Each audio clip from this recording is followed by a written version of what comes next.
Hello everyone, welcome back to my channel day with me. ചൂടുകാലം ആയതുകൊണ്ട് തന്നെ വളരെ സുലഭമായിട്ട് കിട്ടുന്ന ഒരു ഫ്രൂട്ടാണ് വത്തക്ക. അപ്പോൾ വത്തക്ക കൊണ്ടുള്ള ഒരു ടേസ്റ്റി ജ്യൂസാണ് ഇന്ന് ഞാൻ നിങ്ങൾക്ക് പരിചയപ്പെടുത്തി തരുന്നത്. അതിനായിട്ട് ഞാനൊരു വത്തക്കയുടെ പകുതി തൊലി കളഞ്ഞ് കട്ട് ചെയ്തെടുത്തിട്ടുണ്ട്. ഇനി നമുക്കിതൊന്ന് ഗ്രൈൻഡ് ചെയ്തെടുക്കണം. അതിനായി ഞാൻ ഈ വത്തക്ക ഒരു മിക്സർ ജാറിലോട്ട് മാറ്റിയിട്ടുണ്ട്.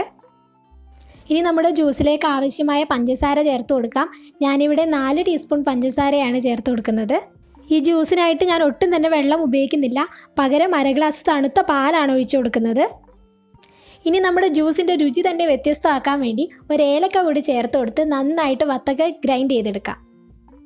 ഇനി ഈ വത്തക്ക ജ്യൂസിലെ സീഡ്സൊക്കെ നമുക്കൊരു അരിപ്പ് ഉപയോഗിച്ച് അരിച്ച് മാറ്റാം. അങ്ങനെ നമ്മുടെ ടേസ്റ്റി ഫ്രഷ് വത്തക്ക ജ്യൂസ് റെഡി ആയിട്ടുണ്ട്. ഇനി നമുക്കിതൊരു ഗ്ലാസ്സിലോട്ട് സെർവ് ചെയ്യാം. വത്തക്ക ജ്യൂസിൻ്റെ ടേസ്റ്റ് ഒന്നുകൂടി കൂട്ടാനായിട്ട് ഞാൻ ഈ ഗ്ലാസ്സുകളിലേക്ക് കുറച്ച് കറുത്ത ഉണക്കമുന്തിരിയും അതുപോലെ കുറച്ച് പൊടിച്ച കാഷ്യൂ നട്ട്സും കൂടി ചേർത്ത് കൊടുക്കുന്നുണ്ട്.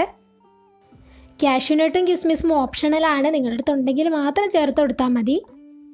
ഇനി നിങ്ങൾ കാഷ്യൂ നട്ട് ചേർക്കുന്നുണ്ടെങ്കിൽ ഇതുപോലെ തന്നെ ചെറുതായിട്ട് പൊടിച്ചിട്ട് ഇട്ട് കൊടുക്കുക. അതുപോലെ ജ്യൂസ് ഒന്ന് ഡെക്കറേറ്റ് ചെയ്യാൻ വേണമെങ്കിൽ നിങ്ങൾക്ക് ഇതുപോലെ കസ്കസ് ഉപയോഗിക്കാം. അപ്പോൾ ഇന്നത്തെ വത്തക്ക ജ്യൂസ് നിങ്ങൾക്ക് എല്ലാവർക്കും ഇഷ്ടമായി എന്ന് വിചാരിക്കുന്നു. എൻ്റെ വീഡിയോ നിങ്ങൾക്ക് ഇഷ്ടമായിട്ടുണ്ടെങ്കിൽ ലൈക്ക് ചെയ്യുക, കമൻറ്റ് ചെയ്യുക, ഷെയർ ചെയ്യുക. അതുപോലെ നിങ്ങൾ എൻ്റെ ചാനൽ ആദ്യമായിട്ടാണ് കാണുന്നതെങ്കിൽ എൻ്റെ ചാനൽ സബ്സ്ക്രൈബ് ചെയ്യുക. കൂടാതെ എൻ്റെ പുതിയ വീഡിയോയുടെ നോട്ടിഫിക്കേഷൻ ലഭിക്കുവാനായി തൊട്ടടുത്തുള്ള ബെൽ ഐക്കൺ കൂടി ഒന്ന് ഇനേബിൾ ചെയ്യുക. Thank you for watching my video.